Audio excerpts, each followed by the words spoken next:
Dia kata Melayu itu orang yang bijaksana. Nakalnya bersulam jenaka. Budi bahasanya tidak terkira. Malah mu'allaf bertakrif Melayu, ni kata Osman Awang, malah mu'allaf bertakrif Melayu setelah disunat anunya itu.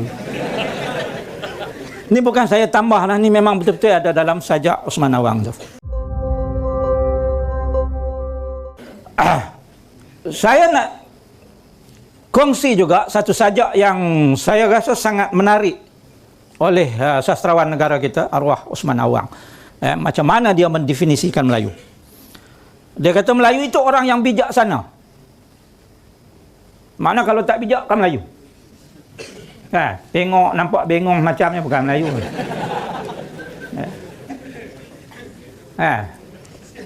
Sampai duk ligan Pokemon atas jalan. Telapak atas kepala lori. Ini bukan Melayu, tak bijak. Melayu itu orangnya bijaksana.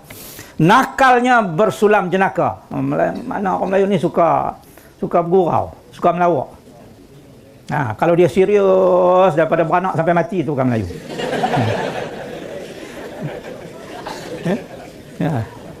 Dia nakal, dia suka bergurau, berseluruh. Budi bahasanya tidak terkira.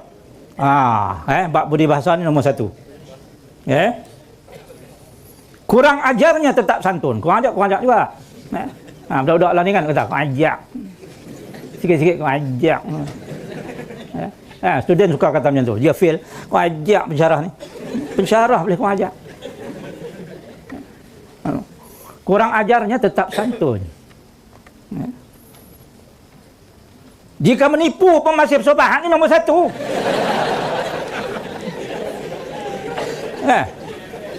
Bab menipu nombor satu. Tapi kita tak perasan pasal dia sopan. Dalam tunduk-tunduk senyum, tipu kiri kanan. Kenal kat dia, mohon nombor satu. Ni bukan saya kata, ni Osman Awang kata. Bukan saya reka. Ni bila mengampu, bijak beralas tangan. Ampu sini, ampu sana, apa ni? Melayu itu berani jika bersalah. Kalau dia salah tu bukan main, tunjuk berani. Pasal takut kan? Kecut takut kerana benar. Kalau benar takut. Janji simpan di perut, selalu pecah di mulut. Makna dia tak boleh harap juga. Janji tak mau habaq, janji tak mau habaq. Macam dia kata hantar tak aku tak habaq orang kan. Jangan percaya. Tak ada matahari naik esok orang lain tahu belakang. Tambahlah ni masuk Facebook terus. Biar mati adat jangan mati anak. Itu sumpah Melayu. Melayu di tanah semenanjung luas maknanya. Jawa itu Melayu. Tadi kan saya sebut. Jawa pun dikira Melayu. Sebab tu kalau kita pergi ke Johor, Johor kan sekarang ni generasi ketiga. Orang Jawa di Johor tu dah ramai dah tak reti cakap Jawa. Nama pun kalau dulu kan yang namanya Jawa itu Parwiro, Parman. Sekarang ni anak dia lain dah. Anak pada Parwiro itu namanya Latif, Abdul Latif. Abdul Latif bin Parwiro. Anak pada Abdul Latif itu namanya Azad. Udah hilang. Kalau tanya Tok Wan ni cucu nama apa? Ajad. Sebab dia tak boleh sebut Z. Jawa itu kita kira Melayu walaupun sebutannya tak betul. Ada seorang imam dulu, Masya Allah. Orang Jawa tebal sangat, pekat sangat. Dia kalau baca Fatihah tu kali pertama kita dengar memang tak boleh nak ikut, pecah perut kita gelak. Ngalkam nulillah. Lepas tu baca ayat pula Ijajul Jilatil kata Rasul. Tapi nak buat macam mana, dah lidah dia macam tu. Tak boleh nak buat apa. Jadi Jawa itu Melayu. Jawa itu dikira Melayu. Menteri-menteri kita pun ramai Jawa. Itu kira Melayu. Aku tidak boleh jadi menteri. Bugis itu Melayu. Bugis itu Melayu. Bugis itu Melayu. Di Penang ni Jawa tak apa ramai. Payah nak sampai sini. Jawa sampai ke Tanah Melayu, ke Semenanjung, Tanah Melayu. Daripada Johor sampai Bagan Datuk. Atas pada tu Jawa tak berapa nak sampai. Atas sikit Banjar sampai. Ke dalam sikit Batak sampai, tempat Batak Rabit. Di Perak tu ada tempat nama Batak Rabit. Atas lagi Aceh sampai. Bila Aceh sampai, Jawa tak boleh sampai. Pasal dia tak boleh ngam. Bugis itu Melayu.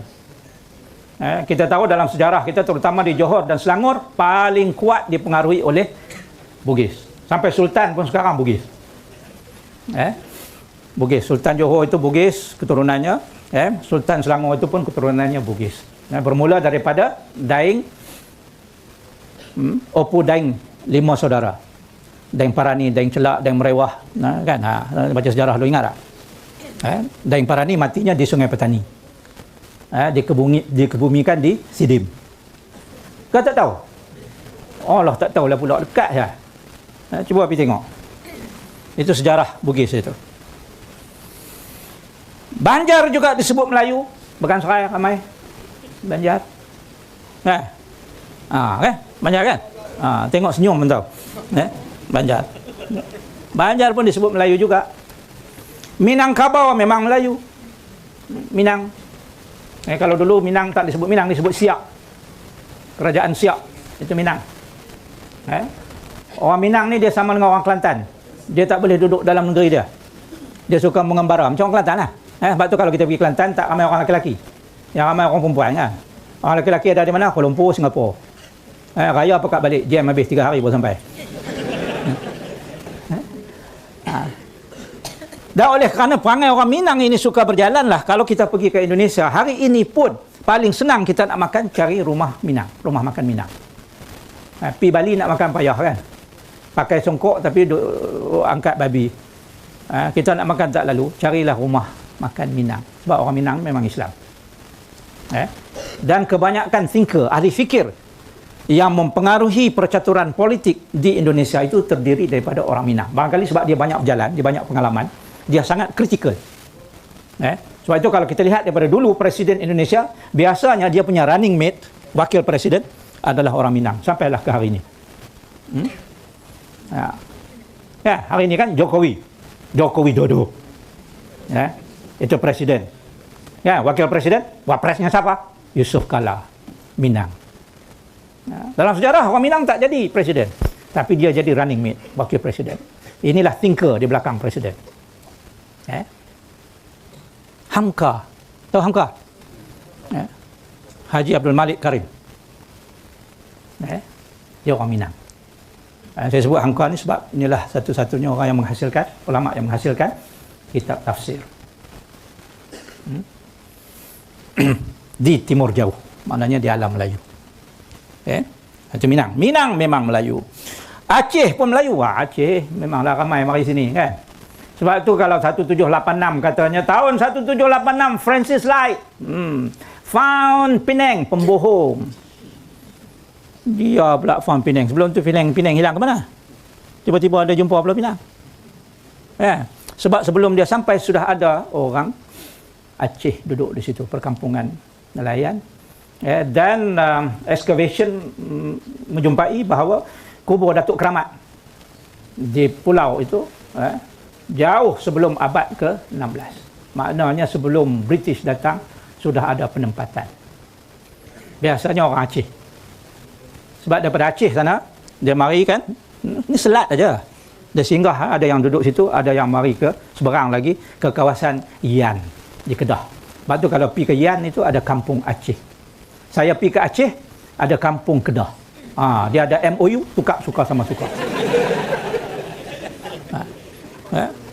Pergi ke Aceh. Pergi ke Aceh ada kampung Kedah, pergi ke Kedah ada kampung Aceh. Dia tukar. Jadi Aceh dikatakan Melayu. Jakun Sakai asli Melayu. Tadi dah sebut dah. Jakun Sakai Semang, Mahmeri.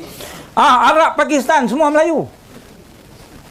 Arab pun Melayu, Pakistani semua dikira Melayu. Jadi kita anggap dia orang tu Melayu juga kan. Mamak Malbari sedap ke Melayu. Dia jual kapet pun Melayu. Duk tebak roti canai pun Melayu juga. Nasi kandak lagi lah pula. Mu'allaf. Malah mu'allaf bertakrif Melayu, ni kata Osman Awang. Malah mu'allaf bertakrif Melayu setelah disunat anunya itu. Ni bukan saya tambah lah, ni memang betul-betul ada dalam sajak Osman Awang tu. Carilah dalam Google pun ada.